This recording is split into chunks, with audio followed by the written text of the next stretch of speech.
Okay, well, thank you very much for joining us this evening for what I think is going to be a really important discussion on energy and a just transition. It's one of the most crucial topics that's facing us today, and I'm delighted that we've got two speakers who will, I'm sure, be extremely interesting. So we've got Simon Coop from Unite the Union and Sean O'Neill from the GMB. Just to introduce myself, my name's Ruth Hayes. I'm one of the trustees at the Marx Memorial Library, and I'm also a member of Unite the Union's executive. So I'm really particularly interested to be part of today's discussion. And before we move on to the main part of the evening, I'd just like to welcome you all to the Marx Memorial Library and Workers' School.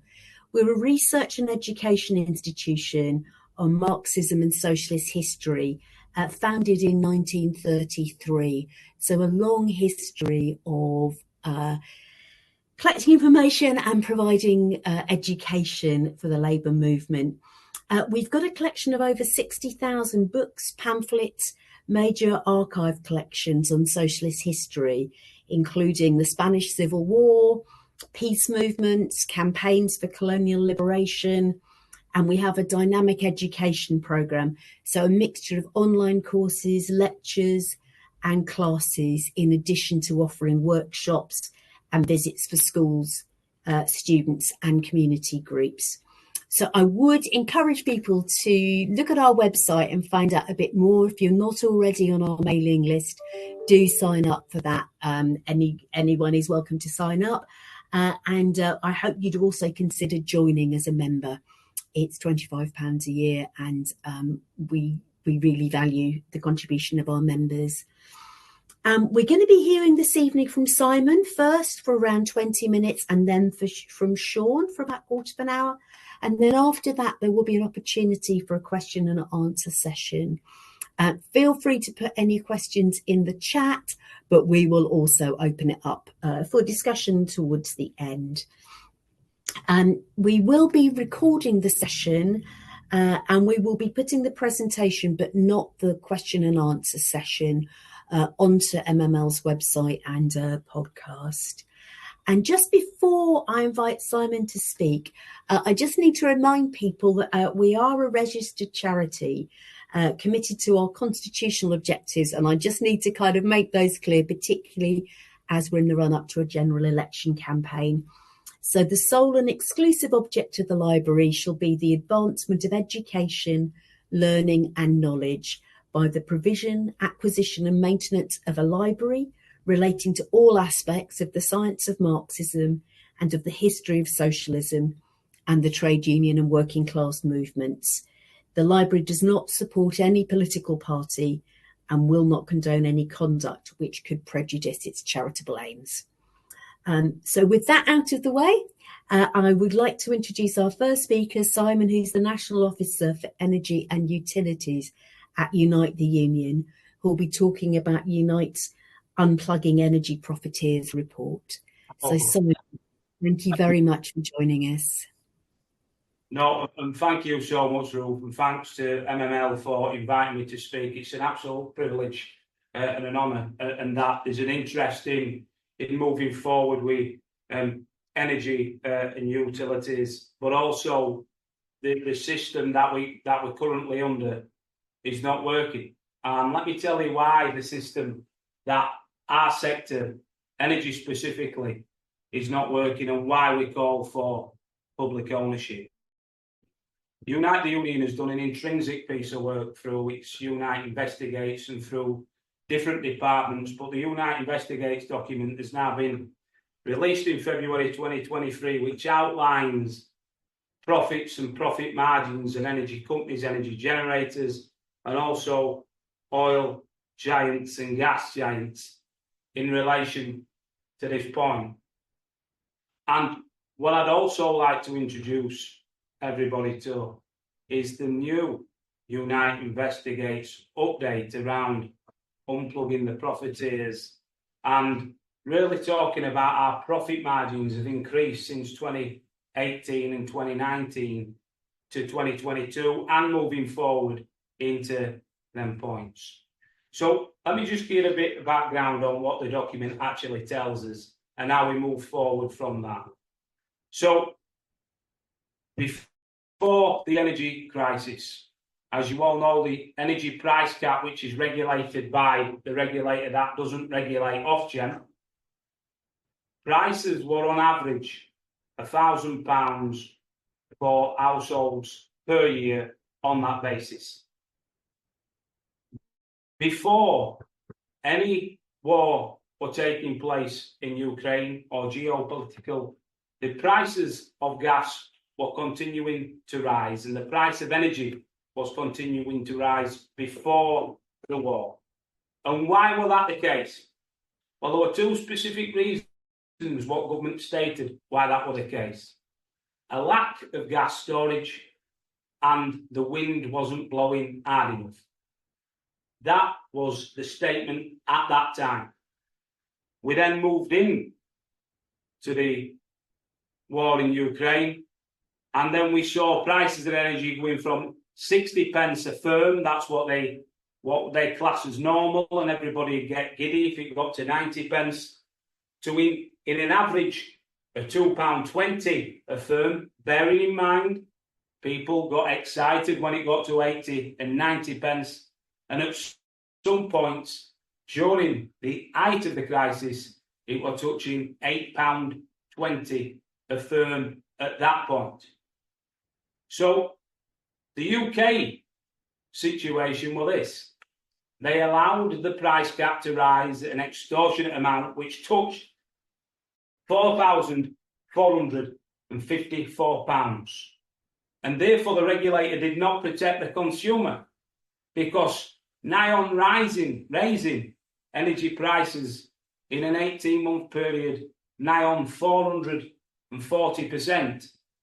We all know what it had on inflation, and we know what it had on households and continues to have on households moving forward. And during the energy crisis, we also had energy retailers who sell energy complaining about how the price cap, from it being £1,000 to £450, lost them money because of the time it took for the price cap to rise, plus they've done on 6 monthly periods at that time. And what did energy retailers do during that short 6-month period? Well, they attacked workers. They attacked workers, they attacked their pensions, they attacked the terms and conditions, and they also made people redundant.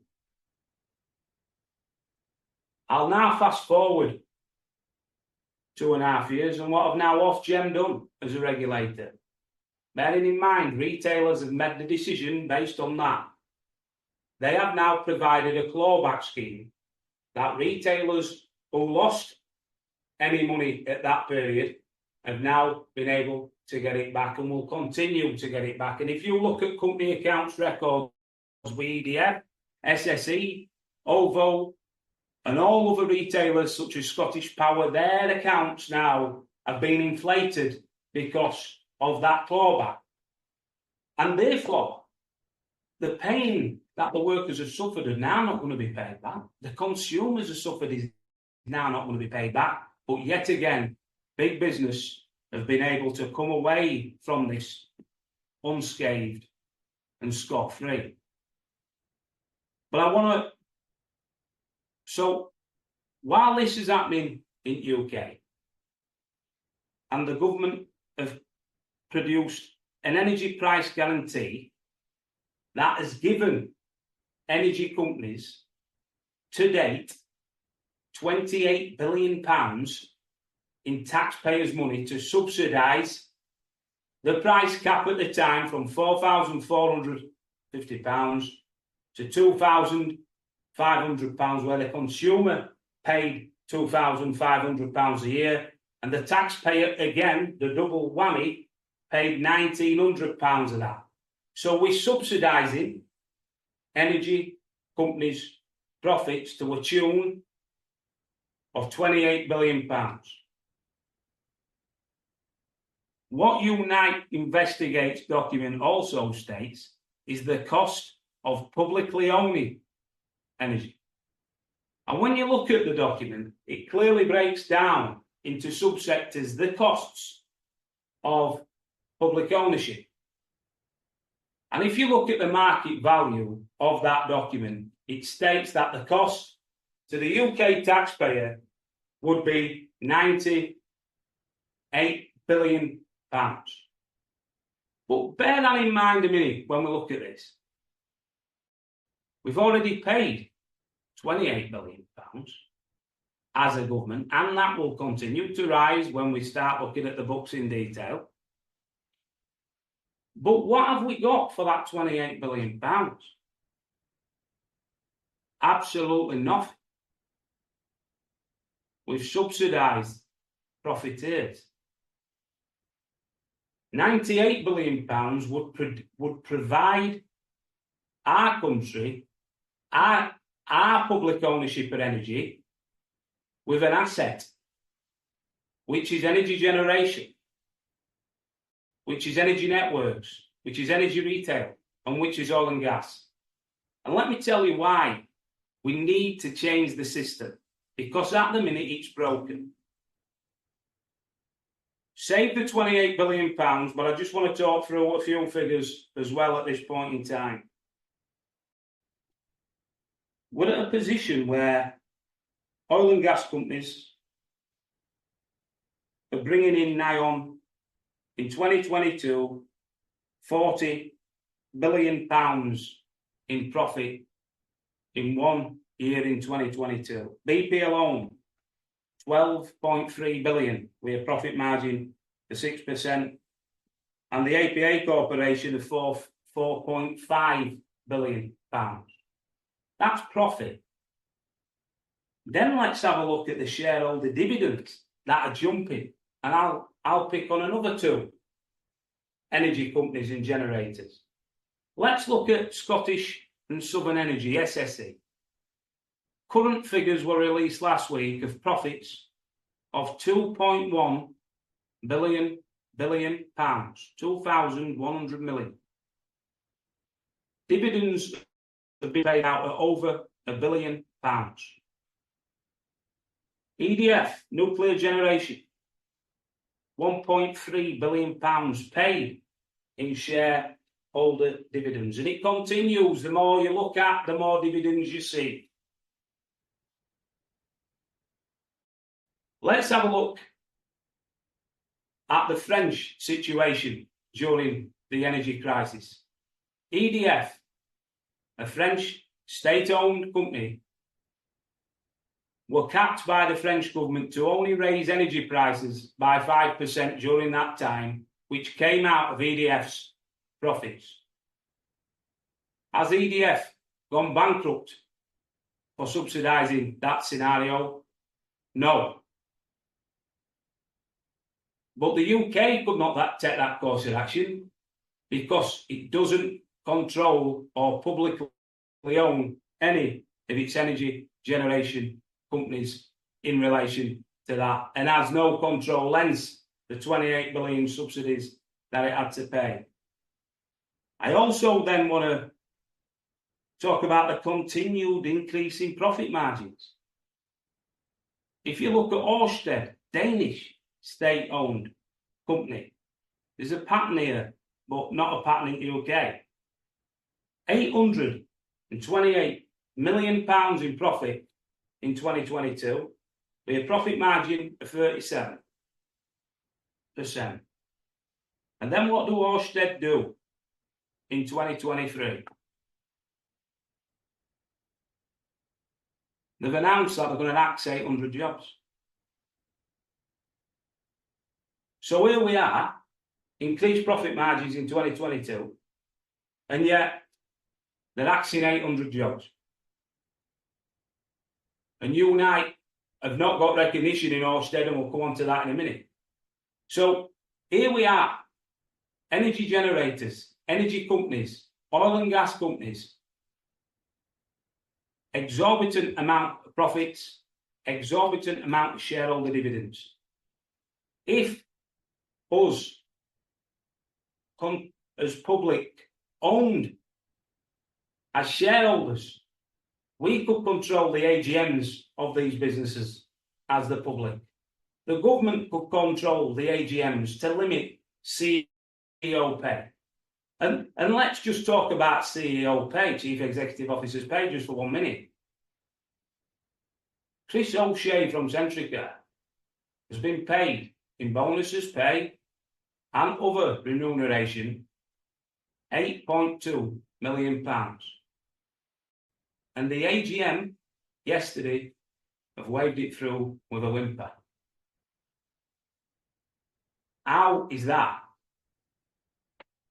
How is that justice in relation to the fact that we've still got consumers in these areas and workers in a continued plight, whilst we've got CEOs and AGMs signing off £8.2 million? But if we add that asset, 90 billion, shareholder payments, 15 billion in energy generation in 2021 alone, continuing to rise in 2022 and 2023, Centrica profits at 3.3 billion.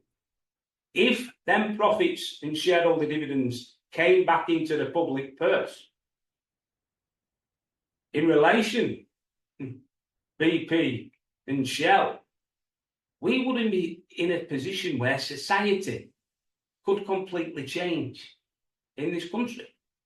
We would be able to put them shareholder dividends and call them taxpayer dividends, making sure that we then can invest into public sectors, make sure that workers have got final salary pensions, which have been robbed off them for the last 30 years since privatisation, and ensure that public sector pensions and public sector pay can be remunerated properly instead of having this debacle that we've had and continue to have since austerity in 2010. So there's a clear choice here.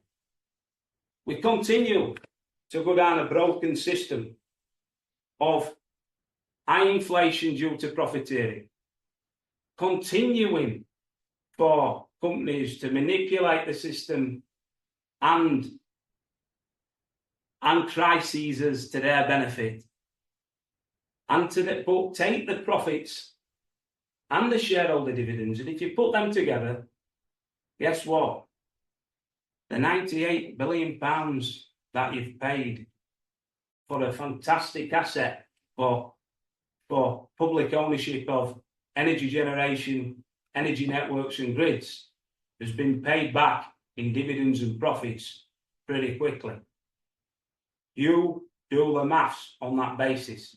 And what I will say is Oxford, Ruskin College and University and Financial Times has done the homework on that when Unite released that document. And they said public ownership of energy is affordable, but it's now becoming a political choice.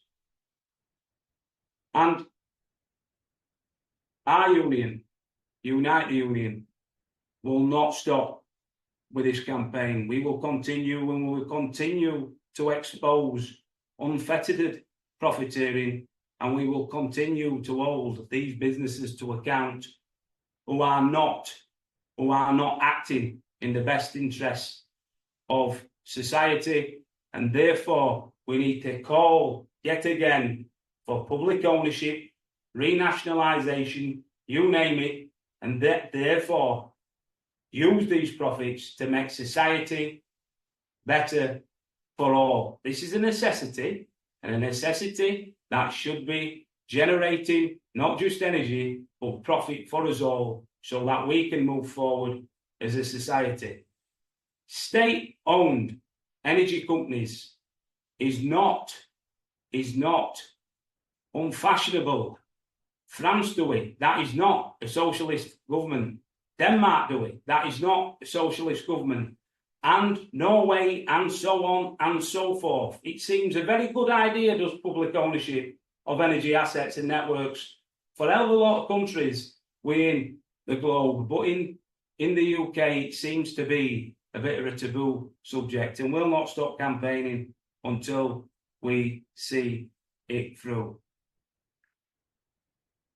I'm conscious what Ruth said about politics, but it is a very clear year, and we need politicians to hear and put this big ticket item on, and if not, we will keep holding them account and keep exposing them no matter what party they are, because this is what's needed to move forward, to fix the system that privatisation, unfortunately, has broken, ruined and destroyed.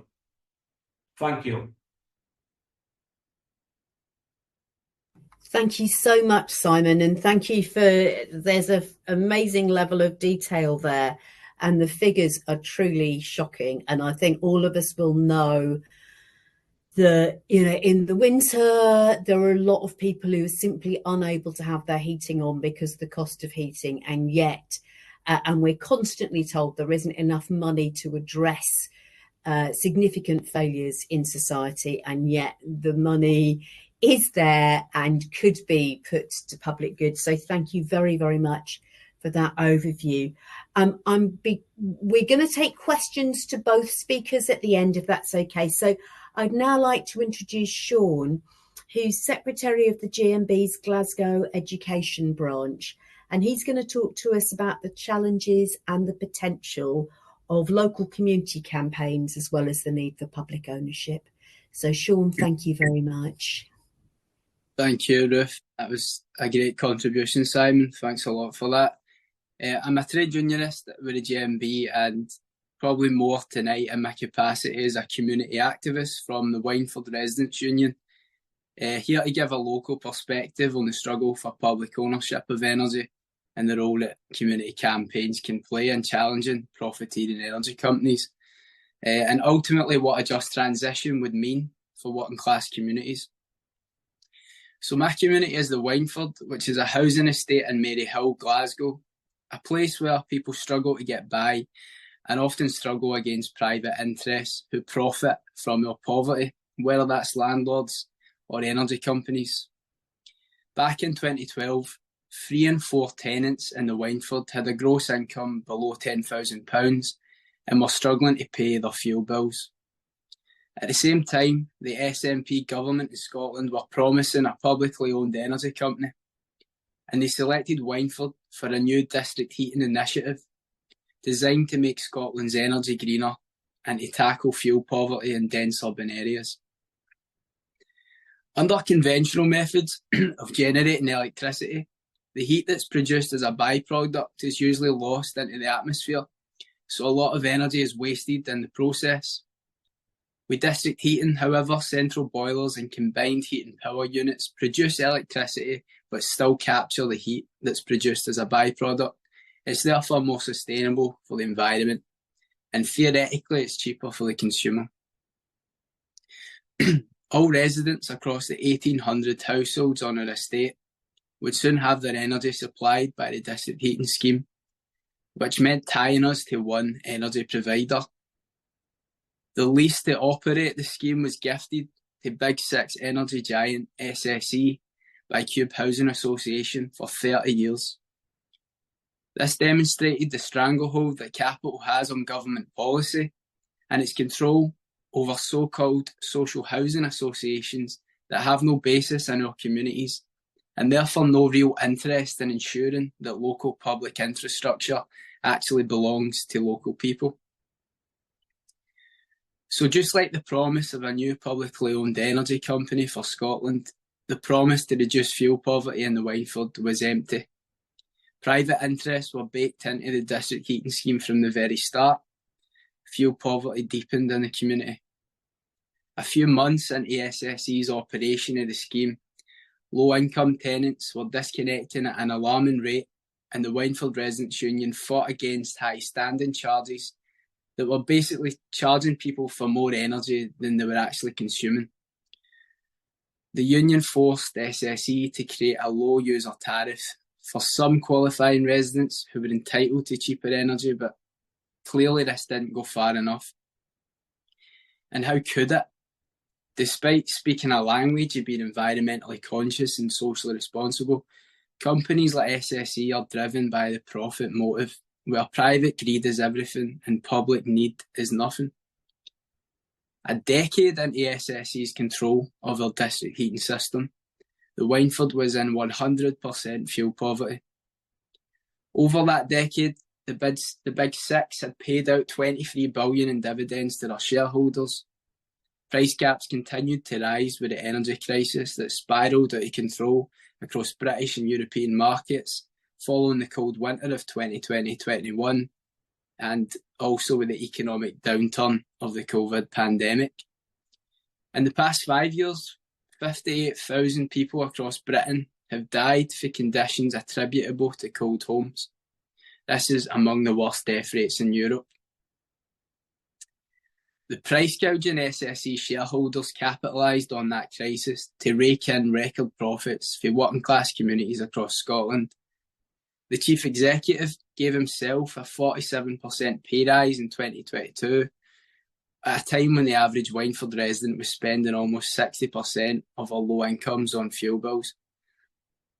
The energy price hikes combined, though, with the national insurance increase, council tax rise, accelerating inflation, COVID-related loss of wages, stagnation in benefits, and the end of the £20 weekly up the universal credit.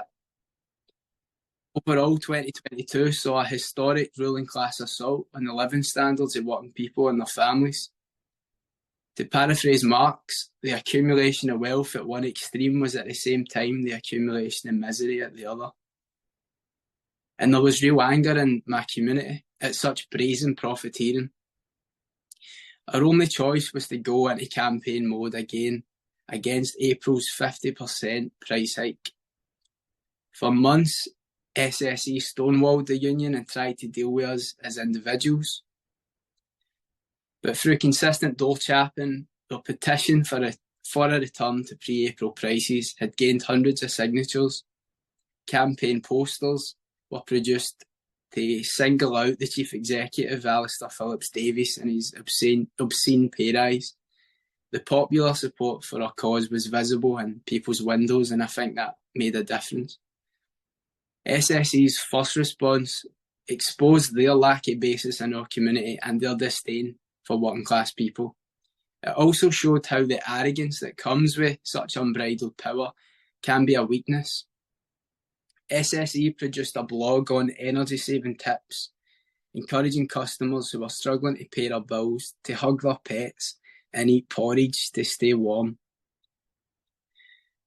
So residents rallied at the power plant in the community with banners. We brought along our pets and called it Hug Your Dog Day and ridiculed SSE's arrogance.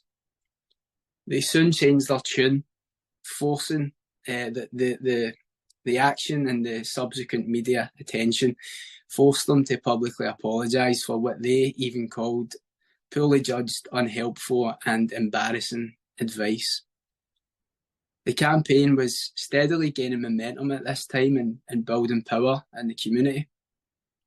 At the same time, the cost of living fight back was gaining momentum across the country, and our campaign seemed to link organically to left and Labour movement activists and power to the people who were making the case for a price freeze at the time, and the leading work of Unite for a Workers' Economy, who were exposing rampant profiteering in the energy industry while popularising the case for public ownership, as Simon has done so well in his contribution.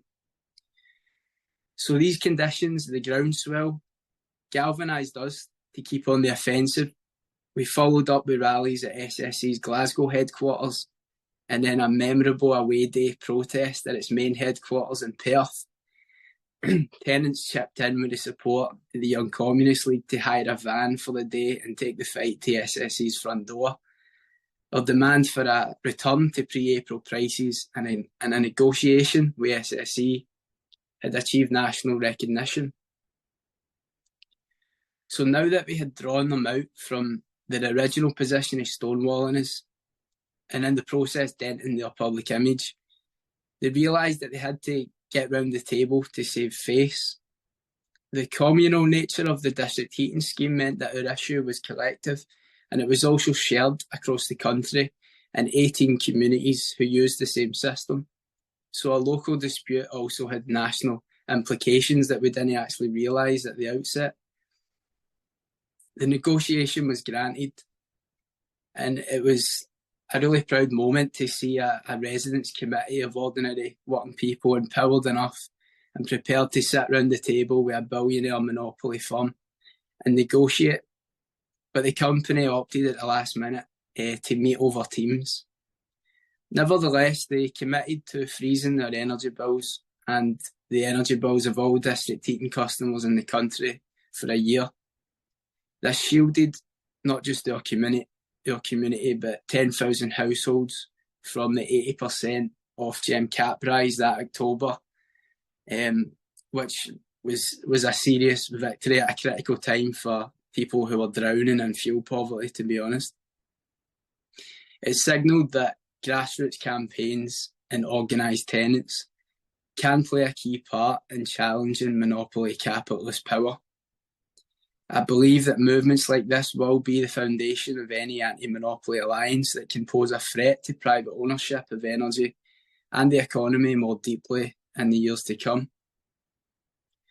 But the fundamental problem of energy ownership in the Wynford and across the country remains.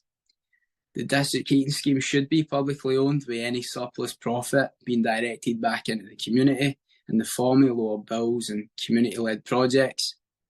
But it's still in private hands. Many of us still rely on food banks as a result. And monopoly power has only intensified in recent years. Coop Housing Association, who awarded the contract to the SSE, was subsumed into the Wheatley Group, who are the beneficiaries of the historic transfer of Glasgow council housing stock into private hands in 2003. Then known as Glasgow Housing Association, the Wheatley Group have been aided and abetted by a series of SNP governments to expand into a national property-focused holding company, and they actively degrade tenants' rights and try to eliminate working-class communities through a policy of demolition. They now have their tentacles not just in housing and property, but care. And the tendency to monopoly only intensified in the energy industry as well, with SSE's acquisition by OVO Energy.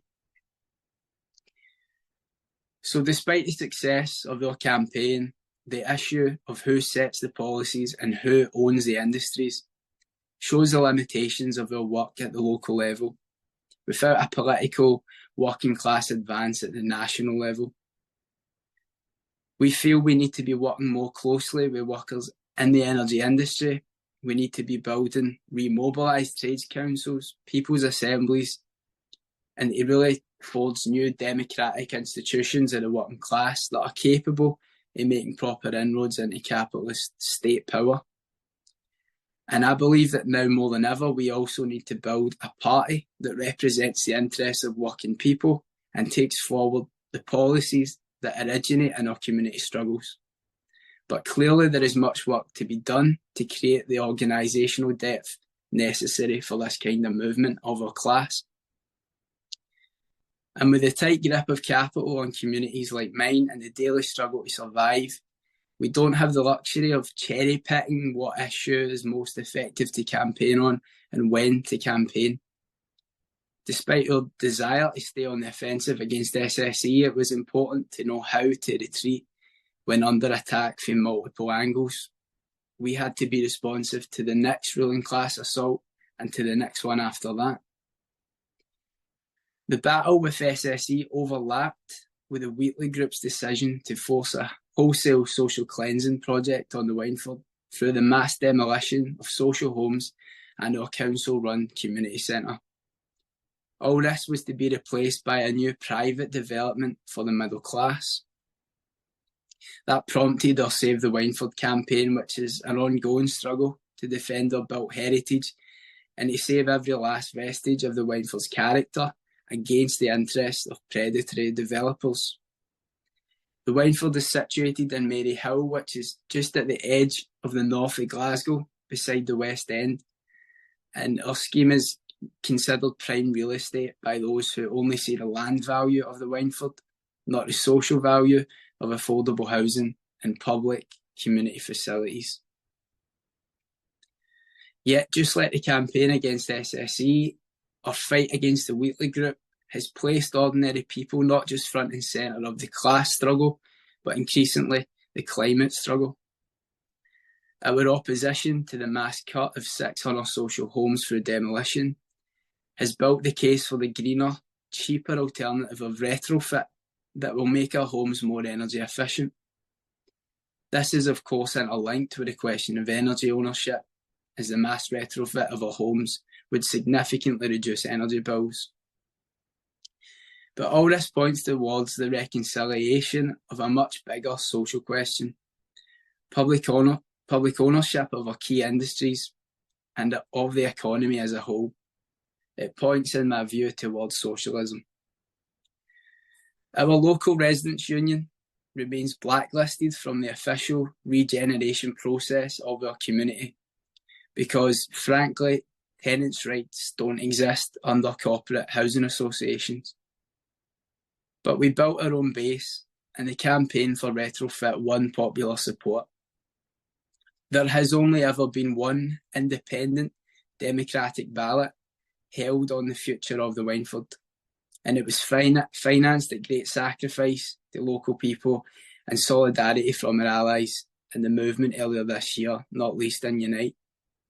It returned a clear yes vote in favour of retrofitting our homes and our community centre, which was another victory for local people, if only a moral victory, because the ballot has been ignored by the landlord.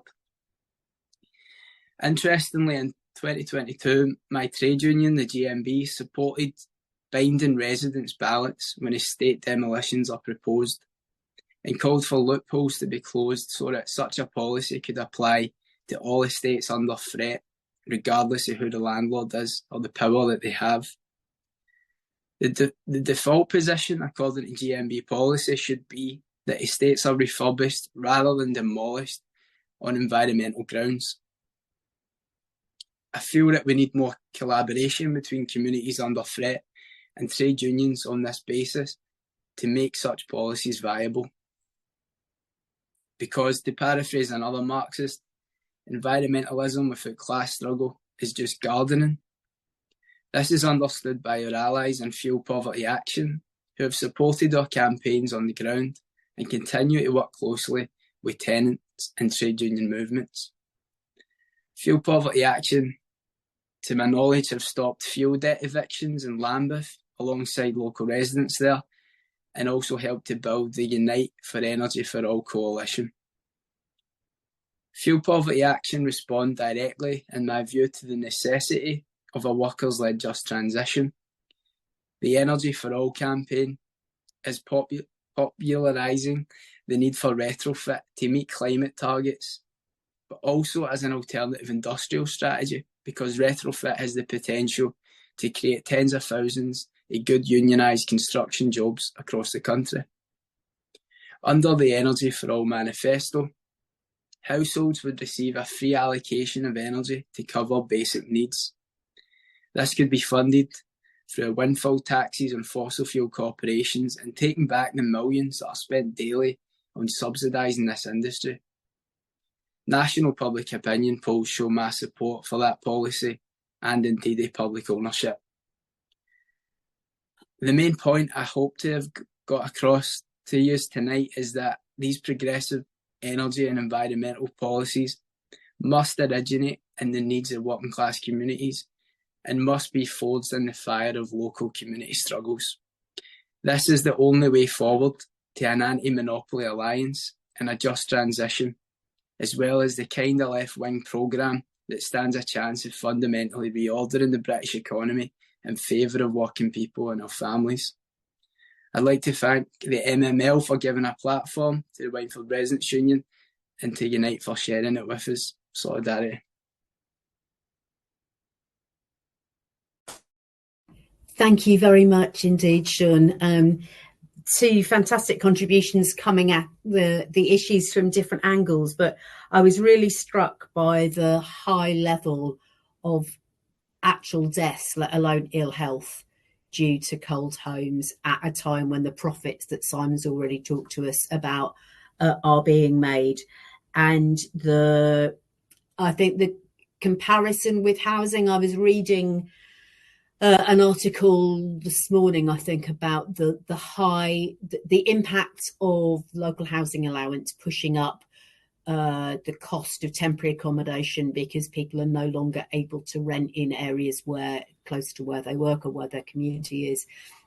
And it does feel that there are the privatisation of what was council housing in the past has led into, in the same way that the privatisation of utilities has led to huge amounts of public money going into private profits, when we could have better standards for everybody and put that money back into public service.